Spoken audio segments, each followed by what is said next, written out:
Welcome to the Kitchen Spy. My name is Kate and here's another Meals of the Week video, and I hope that it finds you safe and well wherever in the world you are.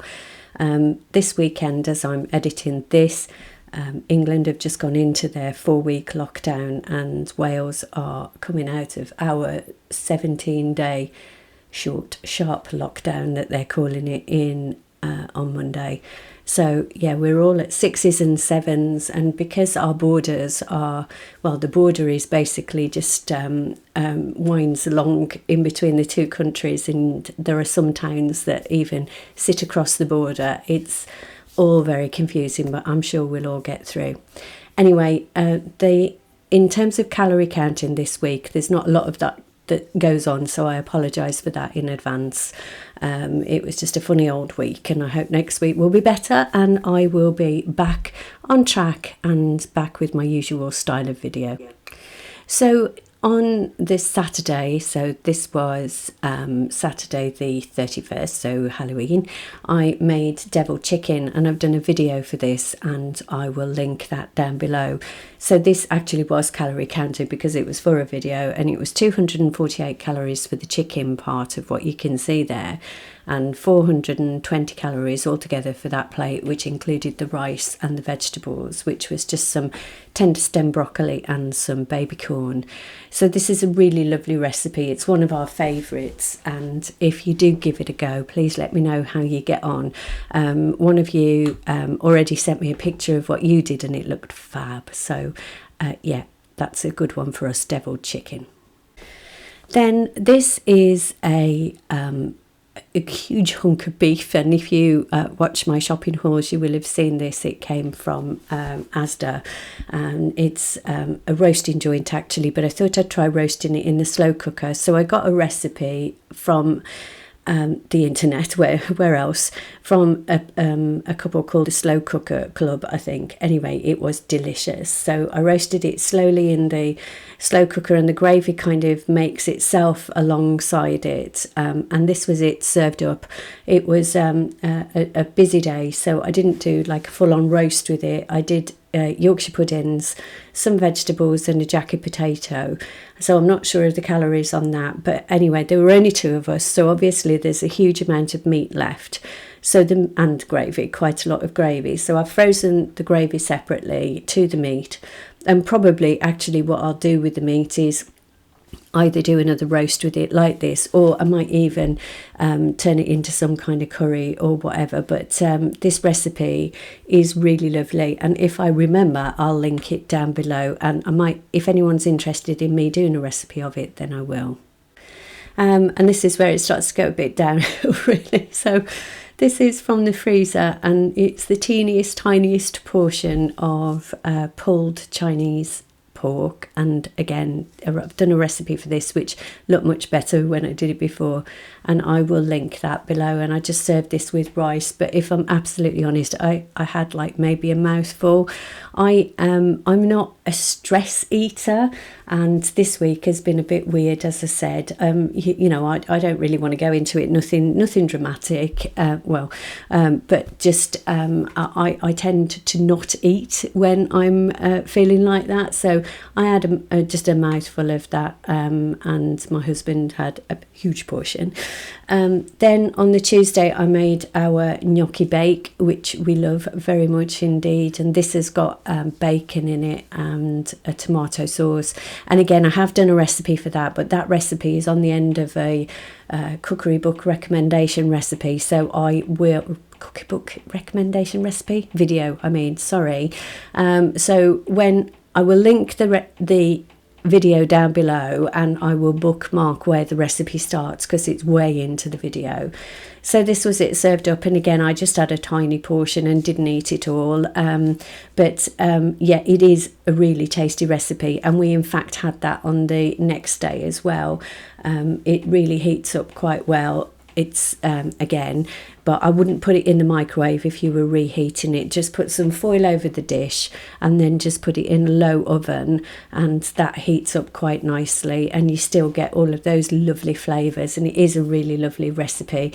It's one that I'm quite proud of because I kind of invented it myself, and yeah, it's one of our favourites in this house and a really tasty meal.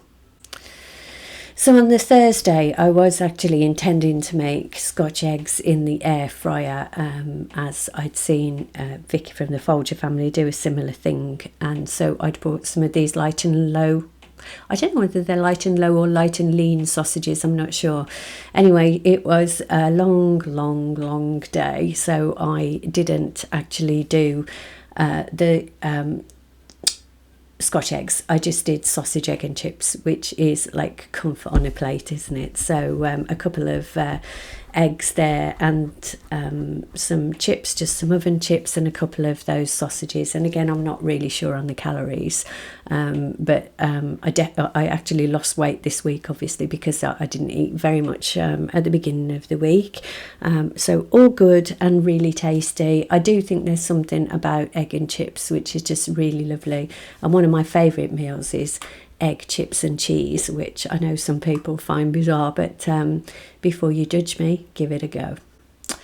And then on Friday, I did 2 meals actually, because I wanted steak, which you'll see in a minute, and my husband's not big on steak. So I did him a couple of salmon fillets with a mountain of mashed potato, some parsley sauce and some peas. Now, there isn't really supposed to be that much mashed potato, but I think because I'm so used to doing it for 2 people, when I'm doing it for just one person, I end up just doing a batch for 2. But he ate that, no bother. He didn't seem to have any problems in getting through that. So yeah, that was his salmon, mashed potato, peas. And for the salmon, I just wrapped it in foil and just popped it in the oven with a lemon slice on top, and then squeezed the lemon over it afterwards when it came out of the oven.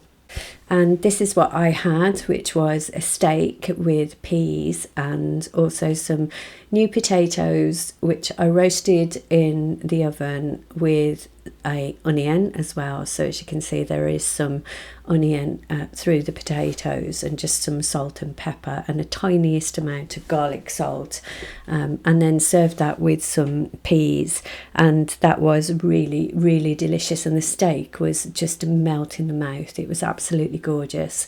And when I cook steak, I just cook it in a pan with just the lightest of sprays of oil, and I pepper it first and then just pop it in the pan, and just wait until it's don't move it, don't be tempted to move it, just wait until it's nicely browned, and then flip it over for just a couple of minutes, and then turn the heat off and cover it in foil. And then that means that the juices come out and it's all cooked to my taste anyway. I think if you probably wanted it a bit rarer than I do, then you wouldn't leave it in the foil. And then that's it really for meals of the week. Yeah, a bit of a weird one this week, so sorry about that. And if you're leaving at this point, thanks very much for watching. And if you're staying on, I'm just going to leave you with a little view of our local area. So this is from a place called Garthbank, where we go for walks quite often, and it was just lovely on this morning because the clouds were still nestling in the valley and the sun was shining brightly, as you can see there. I guess I'm breaking all kinds of filming rules by looking at the sun like that, but I didn't hurt my eyes, and hopefully I haven't hurt yours. But I just wanted to show you what a beautiful day it was. And I think it's so beautiful when the clouds are nestling in the valleys as they are here. And yeah, living here in this area, we are really lucky. And that's looking down onto the village of Garth and across there to Mynydd Epin, which is a mountain. And also there's I think I've talked about this before, during the war, the Second World War, they actually moved the families from the mountain so that it could become an army range. But you can still go and walk on there. There's a thing called the Epin Way, and also you can drive across there to Brecon. Anyway, so that's a little bit of beautiful Mid Wales. So there we are, that's Meals of the Week, and I hope you enjoyed the video, and I will be back on Friday with a haul as usual, and then on Monday again with another recipe video. So if you are already a subscriber, thank you so much for your support. I really appreciate it. And also if you follow me over on Instagram as well, thank you for that. And I've had some really kind words recently from people, and I do appreciate it, I really do. So thanks for watching, and if you're not a subscriber and you feel like you might want to join us for Meals of the Week, food hauls and recipe videos and the odd occasional other video, then press the subscribe button that'll be popping up soon. And if you did like the video, please give it a thumbs up because that really helps my channel. So thanks very much for watching. You take care, stay safe, look after yourself and those that you love. Thank you. Bye bye.